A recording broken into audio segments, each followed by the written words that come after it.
The wrong way to live your life would to be living it completely dictated by external factors and people. That would be the wrong way, because why are you giving your own life and this gift of living if you're not gonna make it your own? Or wanting to be a cool girl that everyone is now adopting, and there's nothing cool about it anymore because it's not unique. So curated, so focused on this like ironically effortless aesthetic. And why are you trying to sell us this pipe dream that your entire online personality is effortless, natural, not curated at all?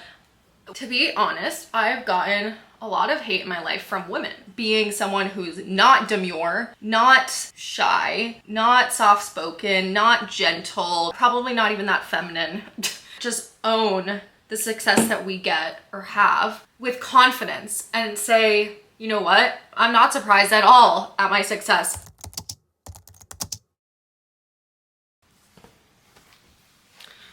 Guys, I am so tired of seeing a couple different things online.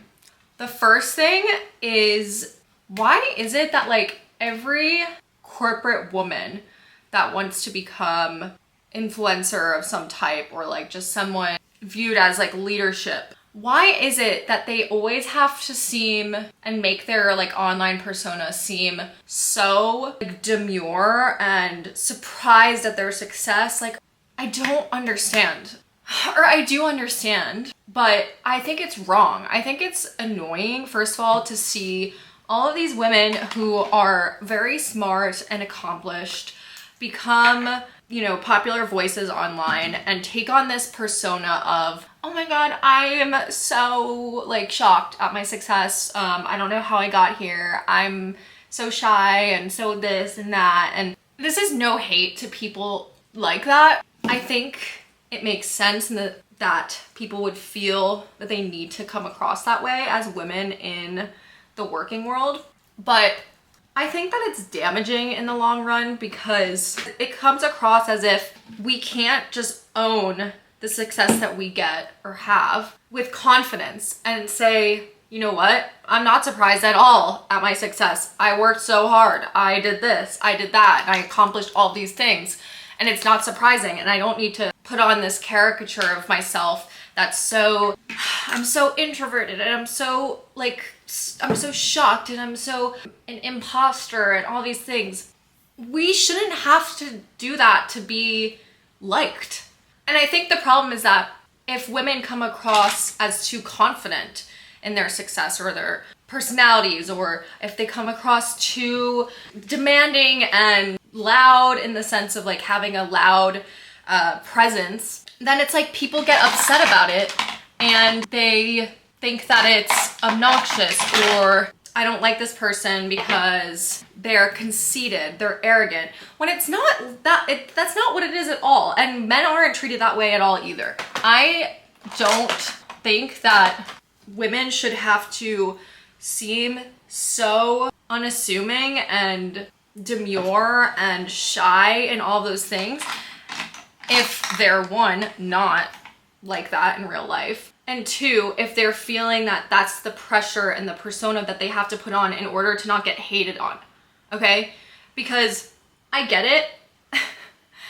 I think even from my own life and my own experience, being someone who's not demure, not shy, not soft-spoken, not gentle, not anything like that, probably not even that feminine in the traditional sense, I get it. I think a lot of people don't like that. I don't know. I think it makes them feel intimidated. It sometimes holds a mirror up to them.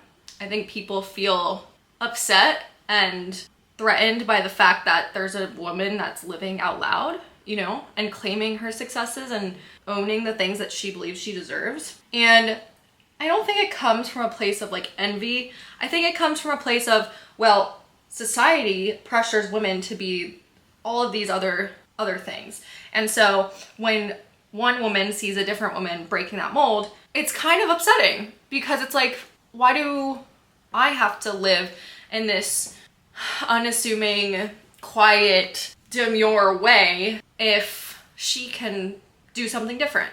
And so, to be honest, I've gotten a lot of hate in my life from women. I don't hold any animosity about it. I think that it's not women's fault. I think it's society's fault. I think it's having unrealistic expectations of how successful women should be presented. And I don't like seeing where certain influencers are going with their online persona when they're in the like corporate influencer space. I can admit that being unapologetic in these ways has probably caused a lot of issues for me in my life. You know, it's not something that's always been great for me. I think, you know, like I said, I've had a lot of hate thrown my way. I've had people kind of want to treat me like an outcast, people that, you know, don't want to associate with me because I'm going against the grain in the sense of like what is expected for me to look like and behave online. And I think it ties also into the other thing that I've been seeing a lot of lately that's annoying me, which is why have influencers also become so curated, so focused on this like ironically effortless aesthetic? Like, oh, here's my photo dump of like 20 pictures I just randomly found. Meanwhile, it's like, no, none of this is effortless. And why are you trying to sell us this pipe dream that your entire online personality is effortless, natural, not curated at all, when it's the complete opposite? I feel like there's this shift towards like wanting to be an it girl or wanting to be a cool girl that everyone is now adopting, and there's nothing cool about it anymore because it's not unique. And so what I'm saying is, when I have interacted with people that are focused on fitting in or not standing out from like the expectations of whatever is expected at the moment in society, when I'm around people like that, they do not like me, okay? They don't like me. They probably have said a lot of crazy things about me behind my back. And, you know, that also contributes to having less, whatever, surface level friends that I really don't need. But I think it also just contributes to like a lot of stress. Like, it's less stressful to not stand out. Wait, yes. Because that's why everyone does it. Everyone acts the same and does the same things as each other, so they don't stand out, because standing out is risky, is stressful. It brings the opportunity for criticism, for judgment, for hate. Is this even making sense? I don't know. The thing that's helped me stay true to who I am and put out an authentic version of who I am at all times is just knowing that, literally knowing that I'm going to die one day and that none of these people are going to be relevant to my life is enough grounding for me to not let anything like that dictate how I am and how I want to be as a person, how I want to exist in the world, how I want to move through the world, how I want to share online, how I want to speak to people. It's all a fabrication. Like, this idea of how you need to act, especially as a woman, is all a fabrication, and it's not actually like a true or false thing. There's no right way to act. There's no right way to navigate your career. There's no right way to post on Instagram. There's no right way to do all these things. It's just that when enough people do it the same way, it seems like that's the right way, but there is no actual right or wrong way. Like, this is all completely subjective. If you take yourself out of it and you think about culture, so many standards across different cultures are so different from one another, and none of them are right or wrong. So when you think about what the societal norms are, you can realize that this has nothing to do with like what is good or not good for me. It's just what is the cultural zeitgeist at the moment. To be fair, the people that end up changing the way things are the ones who are not fading into the background, okay?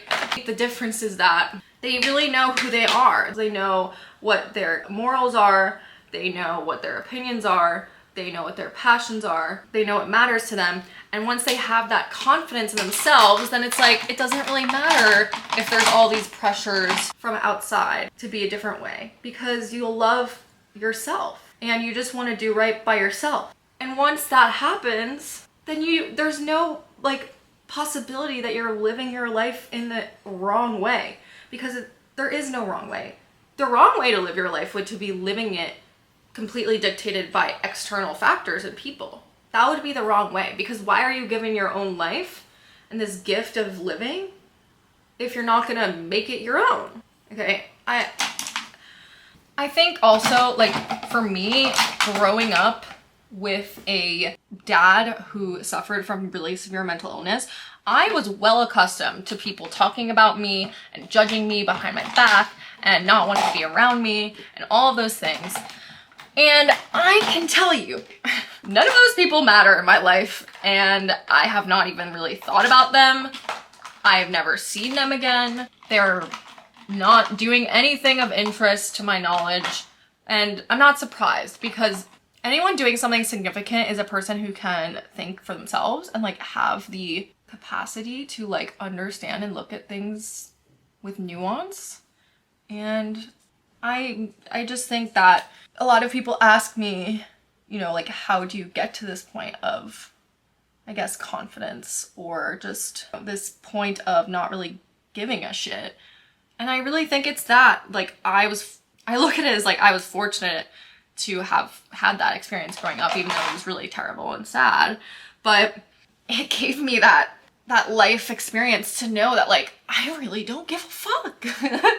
I don't give a fuck. Like, people that want to talk about these things and feel like they, you know, their lives are so boring that they just want to talk about someone else's life, I guess, is just not someone that's ever going to have any meaningful impact on my life. So let it happen. And everyone is going to have an opinion on you, whether you stick out or not. Even if you do your best to just like be completely in the background, people are gonna have an opinion on that. So if you're gonna put effort into something, then maybe just put effort into living your most authentic life.